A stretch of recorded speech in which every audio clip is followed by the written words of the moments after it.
নতুন বাংলাদেশ গড়তে কাজ করছে অন্তর্বর্তী সরকার, জানালেন প্রধান উপদেষ্টা ডক্টর মোহাম্মদ ইউনূস। মালয়েশিয়ার কেবাংসান বিশ্ববিদ্যালয়ে বিশেষ সমাবর্তন অনুষ্ঠানে তিনি আরও বলেন, এশিয়ার উন্নয়ন ও বিশ্বশান্তি রক্ষায় বাংলাদেশ মালয়েশিয়া এক হয়ে কাজ করে যাবে। অনুষ্ঠানে কেবাংসান বিশ্ববিদ্যালয় সম্মানসূচক ডিগ্রি দেয় প্রধান উপদেষ্টাকে।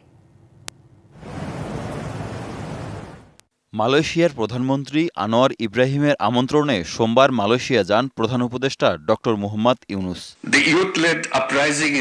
সফরের তৃতীয় দিনে মালয়েশিয়ার কেবাংসান বিশ্ববিদ্যালয়ের বিশেষ সমাবর্তনে অংশ নেন প্রধান উপদেষ্টা। বলেন, গণতন্ত্রকে শক্তিশালী করার লক্ষ্যে নতুন বাংলাদেশ গড়তে কাজ করছে তার সরকার। নতুন বাংলাদেশ গড়তে কাজ করছে অন্তর্বর্তী সরকার। আমাদের সরকার শান্তি ও স্থিতিশীলতা তৈরি করতে চায়। সংস্কার আমাদের প্রধান লক্ষ্য। আমরা গণতন্ত্রকে শক্তিশালী করতে কাজ করছি এবং জনগণের নির্বাচিত প্রতিনিধির কাছে ক্ষমতা হস্তান্তরের চেষ্টা করছি।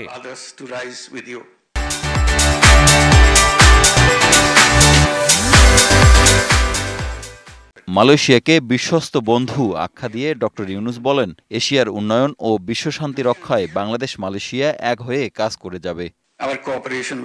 মালয়েশিয়া বাংলাদেশের পরম বন্ধু। দুই দেশের এক হয়ে কাজ করা আমাদের পারস্পরিক মানব সম্পদ উন্নয়নে সহযোগিতা করবে। এশিয়ার উন্নয়ন ও বিশ্বশান্তি রক্ষায় বাংলাদেশ মালয়েশিয়া একসাথে কাজ করবে।